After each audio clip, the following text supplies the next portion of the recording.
Hey guys, and welcome back to my channel. I'm very excited today because I am doing my review of Grady Hendrix's latest release, The Final Girl Support Group. If you guys saw my most anticipated reads of 2021 video months and months and months ago, you knew that this book was high up on my list. This book came out on July 13th. I got it on July 13th. Finished reading it a couple days ago, and I have a lot of thoughts. I have a lot of thoughts. So let me just quickly read the synopsis for y'all. So it says, in horror movies, the final girl is the one who's left standing when the credits roll. The one who fought back, defeated the killer, and avenged her friends. The one who emerges bloody but victorious. But after the sirens fade and the audience moves on, what happens to her? Lynette Tarkenton is a real-life final girl who survived a massacre 22 years ago, and it has defined every day of her life since. And she's not alone. For more than a decade, she's been meeting with 5 other actual final girls and their therapist in a support group for those who survived the unthinkable, putting their lives back together piece by piece. That is until one of the women misses a meeting and Lynette's worst fears are realized. Someone knows about the group and is determined to take their lives apart again, piece by piece. But the thing about these final girls is that they have each other now, and no matter how bad the odds, how dark the night, how sharp the knife, they will never, ever give up.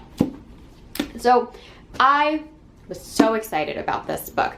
I feel like recently there have been a ton of books that are like odes to how great the horror genre is, and this is definitely one of them.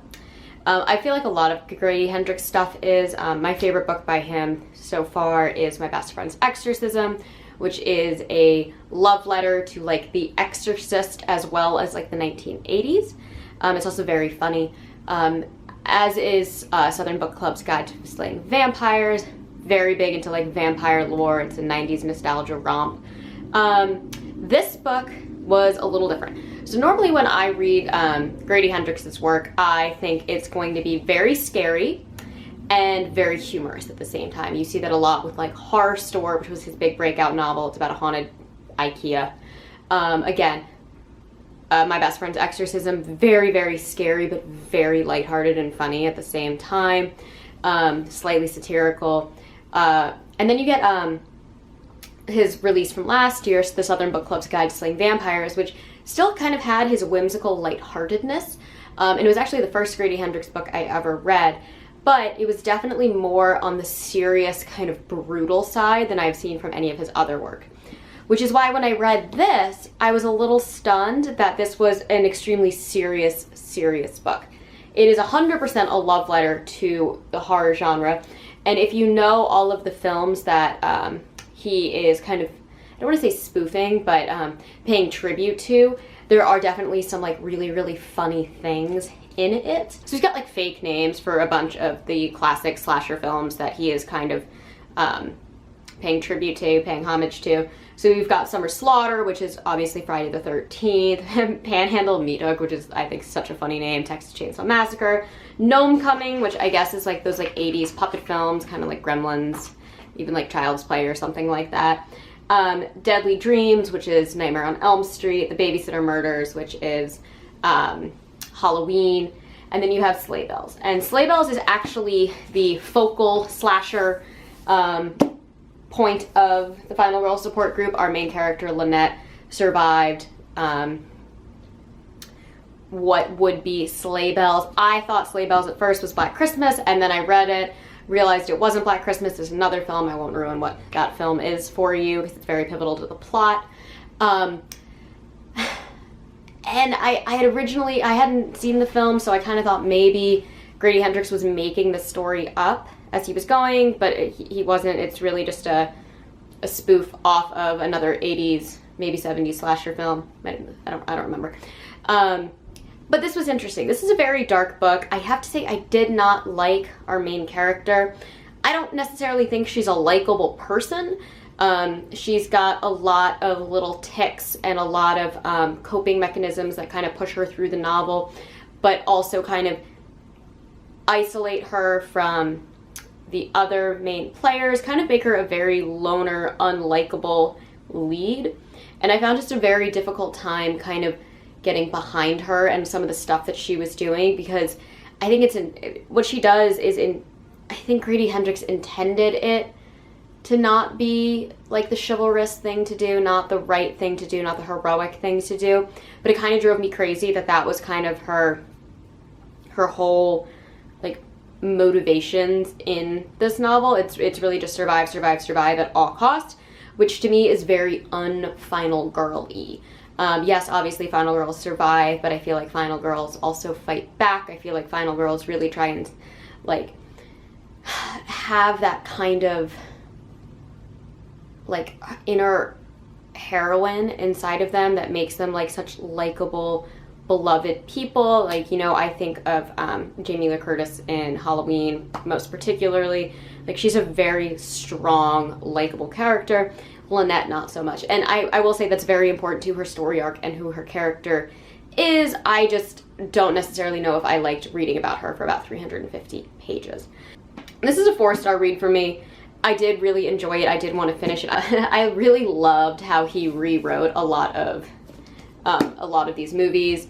His rewriting of Scream, which I believe is called Stab in this novel, is absolutely hilarious. It's so good. But this just felt so serious to me, and I didn't expect it to be such a serious read on the inside. I felt like the lightheartedness wasn't balanced out well with the seriousness and the gravity of this story, but I also never felt scared reading this. There are some really, really scary moments in Horror Store.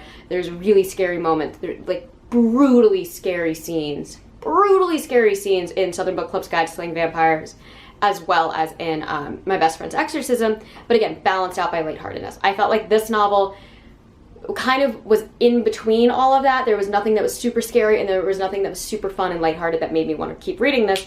And I think one of the things that really tainted this novel for me was I read an ARC of Stephen Graham Jones's upcoming novel, My Heart is a Chainsaw, which is also a love letter to the slasher film as a genre. And I thought it was far superior. I thought his execution was far superior. I thought his way of telling the stories and history of slasher film was far superior. And I thought the overall story and main character were far more likable. So I think the reason that I'm having a hard time fully loving this book is because I just read something that does the same thing, but better. That being said, this is fun. There's some really cool twists. It follows a lot of really interesting stories and characters. And it definitely didn't go the way I thought it was going to go. It really leads you to think one thing and then takes you back and does something else. And I thought that was really, really brilliant. And there's characters that I really, really, really want to know more about. And it's alluded to, and I really don't know if Grady Hendrix is ever going to go into it, but like, his personification of Freddy Krueger is this guy named the Dream King, who we know like nothing about, but all of the stuff that they talk about when they talk about him, I think is really cool, and I would love to read more of it. You get a little bit of like a retelling of like the Jason Voorhees story, which I thought was really cool. Like, I really did enjoy his retellings of stories. I just wish it had been balanced out to be a little more lighthearted, a little more meta, almost in the way that Scream is. I think it's interesting. This book is set in 2010, and I didn't ever feel like I was in 2010. This could have been today, and the only reason I bring that up because I know 2010 and 2021 are really not that far apart, but Grady Hendrix does such a good job with recreating the 80s and recreating the 90s that setting a book in 2010, I felt like it could have been more of like a little bit of a throwback, really throw that nostalgia in your face, because it is something that he is known for. Or even he could have like said it in 2005 and like really gone for like that bad 2005 era of regrettable outfits and hair and questionable music and all that fun stuff. 2005 was a great year. So I just thought that was kind of missing in this. I know this sounds like I'm really tearing this book apart, but I'm very hard on I'm very, very hard on authors that I really, really like and respect their writing. But yes, is this a really, really fun read? Yes. Will you read it quickly? Yes. Do you need a pretty solid do you need like a solid knowledge of slashers to read this? No, but you'll lose a lot of the book if you don't. A lot of like the humor in the book comes from him rewriting the history of horror and the history of slasher films. So things like when he spoofs Friday the 13th are going to be lost on you if you haven't seen the original films, you know? Like, if you don't know who Pamela Voorhees is, like, you should, I mean, if you're on this channel, you probably know who Pamela Voorhees is, but if you don't know who Pamela Voorhees is, like, the Friday the 13th stuff in this will probably go over your head. If you don't know who Stu Macher is in Scream, there's definitely going to be some stuff that goes over your head, but you don't need to have seen all of those films to get this book, which is kind of nice, but a lot of the humor in this book is set around knowing your slasher history. This is hard for me to talk about because I want to just sit here and sing Grady Hendrix praises because I do think he's a great writer, but I can't because I wasn't blown away by this book. Again, this is a 4-star read for me. I really liked this book. I think it was an interesting thing for him to do. It made me want to know more about the characters and the backstories, and I would love if he would do a whole book on the Dream King and set it in like the 80s and give us that full nostalgia, whimsical shabam. Freddy Krueger is such an interesting character on his own. I would love to see what Grady Hendrix could do with a spoof of that. But no, I did like it overall. It was fun. I'm very happy I read it. I just think it could have been done differently. It wasn't what I was expecting when I read it. Another thing I will say is I really did think this was going to be kind of like a slasher.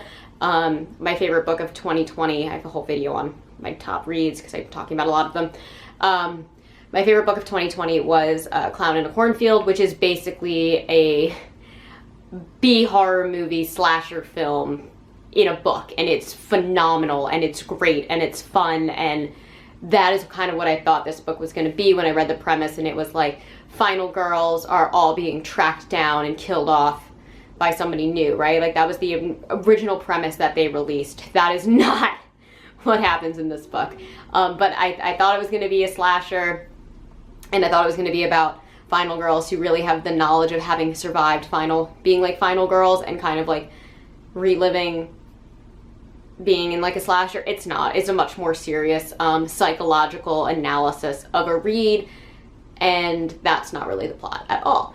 I liked it though. It's definitely interesting. It's just not what I thought I was getting from a Grady Hendrix read, so I feel like that's why I'm having such a hard time talking about it, because I'm only talking about the parts that I didn't like. I will say again, I really did. There's a big twist in this book. There's actually a couple twists in this book that I thought were really, really, really well done that I didn't see coming. And I like that I didn't see them coming, and I like that looking back on them, I'm like, that makes sense. This really ties this all up together. And I kind of liked the journey aspect of this book. There's a lot of traveling in this book. There's a lot of like really tactical things in this book. Like Grady Hendrix really breaks down, like, if you were the survivor of like a slasher film, like how would you be later in life? And he goes through like 7 different main characters and really shows you how they've all survived their trauma. And he does base it on like the classic horror film. So it's like, yeah, if you survived Texas Chainsaw Massacre, you're gonna have a way different experience than if you survived Scream, you know? And I thought that was really, really interesting. And he does really poke fun at like the people who've like survived movies like Critters and Gremlins and Child's Play. But yes, overall, it's an interesting book. It's a lot heavier than I thought it was going to be, but it wasn't as scary as I thought it was going to be. And nowhere near as like bloody and gory as I would expect a slasher novel to be. Again, I have to keep comparing it to the other slasher novels that have come out recently. But like Clown in a Cornfield is technically a YA book. I don't know why it's a YA book. It doesn't sound YA at all when you read it.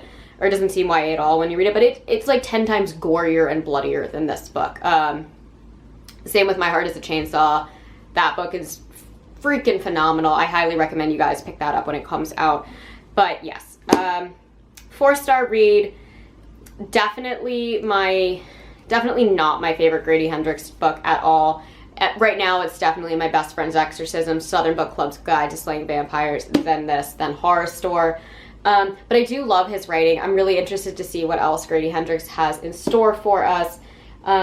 it just didn't blow me away as much as I expected it to, and it was so highly anticipated for me. The fact that I'm not like head over heels in love with it, I think is where a lot of my hesitations are coming with this book. Again, I want to encourage you guys to read this. I did really like this book. I don't know if it's a great intro to Grady Hendrix's work because it is more serious than it is lighthearted. But if you are a diehard fan of slashers, pick this up. He knows his slasher films like the back of his hand. It is so well woven in. I definitely think you get 10 times more out of this novel having like a background knowledge of slasher films. Another problem for me, I will say, is I have not seen the movie that the main character's story is based off of. And that is definitely a problem for me. I went on Reddit and saw like what movie it was based off of and like what parts were changed. I should probably go and watch the movie. But I feel like me not knowing enough about that film is what kind of turned me off a little bit from her character as well, because I didn't have the background comparisons to see what Grady Hendrix was reimagining or altering or basing it off of, as I did with all of the other final girls in this novel. Yes, but definitely worth the read. Definitely like amazing writing, fun storytelling, really intricate and weird, definitely fun. Just not my favorite Grady Hendrix thing out there. My Best Friend's Exorcism still is the best thing he's ever written. Super happy that's being turned into a movie. It's gonna be awesome. But yes, so yeah, thank you guys so much for watching. Oh, before I go, I will have a bonus episode of like my channel going up. It's not gonna be really book related, but that's going up later, probably on Saturday. So like 2 days after this goes up, 3 days after this goes up. 2 days. But yes, just wanted to let you guys know that I do have a little bonus episode coming out soon. So if you see something uploaded on a Saturday, that's why. As always, I post every Monday and Thursday. If you enjoy these videos, please hit those like and subscribe buttons down below. Let me know what your most anticipated reads are for the rest of 2021. I gotta keep compiling my TBR list. And yeah, thanks you guys so much for watching, and I will catch you all in the next one. Mwah.